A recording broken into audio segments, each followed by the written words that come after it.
We are looking ahead to another high fire danger day. Unfortunately, it is worse than yesterday, and we're already seeing the results of that. There was a series of brush fires around the state. Crews in Boulder spent the night mopping up a small fire that had burned below the second Flatiron. That fire, pretty small, about 1/4 of an acre at this point. Firefighters say there's no risk to anyone nearby, and at last check, it was about 50% contained. Then a brush fire started right in town on the border of Denver and Lakewood. This is the aftermath that you see on your screen there near 10th and Sheridan yesterday. Fire crews gotten under control pretty quickly, kept it small. Luckily, no one got hurt. Up north in northern Colorado, I-25 now back open after a grass fire near the Wyoming state line. Started out near I-80 east of Cheyenne, burned down into Colorado. It was burning through a few miles of grass near the median on I-25. Crews now cleaning up those hot spots, and get ready for today. Fire experts are anticipating those red flag warnings to continue. At South Metro, a red flag warning means that we triple the amount of firefighters and apparatus that respond to even a report of a small wildland fire on red flag warning days. That's Eric Hurst with South Metro Fire. He says to be cautious, limit those activities involving any heat source, especially on a day like today. Those sparks can get out of hand very quickly. Yeah, thanks so much for spending a part of your weekend with us. Anusha here along with Mark. We've got Chris here. And you were saying it's encouraging to know that the fire departments have tripled the number of people ready to go because the conditions are not what we typically see. Like, we haven't seen this in a bit.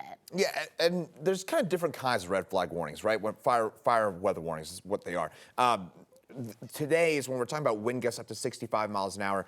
It's an exponential scale. So, for example, you get a 40 to 50 mile an hour wind gust. That's not to downplay that. That can spread a wildfire pretty quickly. But when you're talking about 60, 65, 70 mile an hour winds, that is exponentially higher. So again, considerably higher in terms of that fire spread risk for today compared to yesterday, compared to a lot of these fire danger days. So again, here, folks, just be smart about it. Be smart today, and hopefully everything will end up being a-okay for us along the front range. But we do have that high fire danger, as I mentioned, for today. That's the big story, of course. It is warm and windy, and then big changes ahead for Monday and Tuesday. So there's that fire weather warning for today. That'll go from 9 a.m. till midnight for basically all of eastern Colorado.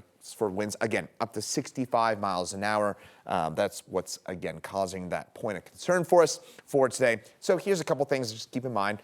Just worth double checking. Flip through that phone. Just make sure that you got those emergency alerts checked on. Avoid anything with a spark outdoors for today. You know, cigarette butts. Don't, for example, park your car in dried grass. Things like that. That can spark wildfire. Have a go kit ready to go, especially if you have open space right near where you live. Have that go kit ready to go, just in case. Again, I know that's probably a little bit frightening to think with the Marshall Fire just a couple of years ago. This is not Marshall Fire, to be clear, but what we're talking about for today, again, just one of those days where we have to be cautious, no doubt about it. Boulder right now gusting at 24 miles an hour. Southwest side of town, we have seen some gusts up to about 60 miles an hour in Boulder. 52 mile an hour wind gust for us in Blackhawk. 25 mile an hour wind gust right now at the Rocky Mountain Airport there in Broomfield. Winds are gusting right now, and again, 50, 60 mile an hour range for us in the foothills. That wind moves east. Notice golden there on this map. 9:30 tonight, 50, 60 mile an hour gust. Evergreen, 45 mile an hour wind gust. Denver, 5 mile an hour, but then watch what happens as we head through the overnight hours. That burst of wind moves its way through the metro area. So again, later this afternoon and tonight, those winds continue to push east. So Denver right now, probably not noticing a ton of that wind, at least not yet. That wind will arrive, unfortunately, later on today. So highs, upper 60s for us, that high fire danger, our main concern. 60s, 70s, eastern plains for today. And then for tomorrow, that's where we've got that winter storm watch for us in the mountains. 1 to 2 feet of wind-driven snow on its way to the mountains, and some of that snow is going to move its way down into Denver later on into the week. Details on that coming up in my full forecast. All right, thanks so much for that.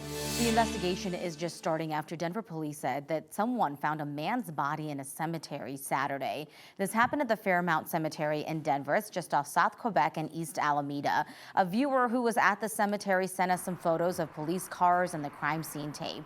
Police have not told us the identity of the man who was found there or how he died, but they are investigating this as a homicide. If you know anything, you're asked to call Crime Stoppers. This morning, a man is now in custody after a deadly shooting in Jefferson County, according to the sheriff's office up there. Happened in the Indian Hills neighborhood west of Morrison on Parmalee Gulch Road. Deputies first got a call around 3:40 yesterday afternoon from someone who they claimed was involved in the shooting. When they arrived, investigators found one man dead from a gunshot wound inside the house and another man in the driveway. They took that man into custody. Jeffco Sheriff's Office believes the two knew each other, though we don't yet know what led up to the shooting. Well, this morning, former President Donald Trump is one step closer to becoming the Republican nominee for president. He defeated former Governor Nikki Haley in the South Carolina primary. Haley lost to Trump in her home state. Shortly after polls closed, Trump spoke with supporters, saying the win is a sign that Republicans are behind him. And despite calls for Haley to drop out of the race, she says the race is far from over, and her supporters deserve a chance to have their voices heard. But there's never been, ever, there's never been a spirit like this, and I just want to say that I have never seen the Republican Party so unified as it is right now.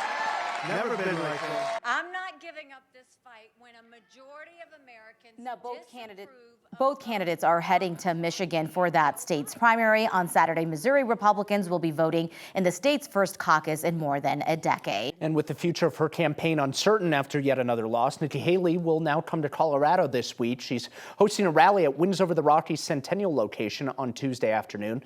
Campaign rally free, but does require a reservation. This week, Haley said she's staying in the race until at least Super Tuesday, when more than a dozen states, including Colorado, will vote in the primary. Haley, of course, already paid the tens of thousands of dollars to get on the ballot here in Colorado for the primary, only for the Colorado Republican Party to turn around and endorse Trump before people even voted in the primary.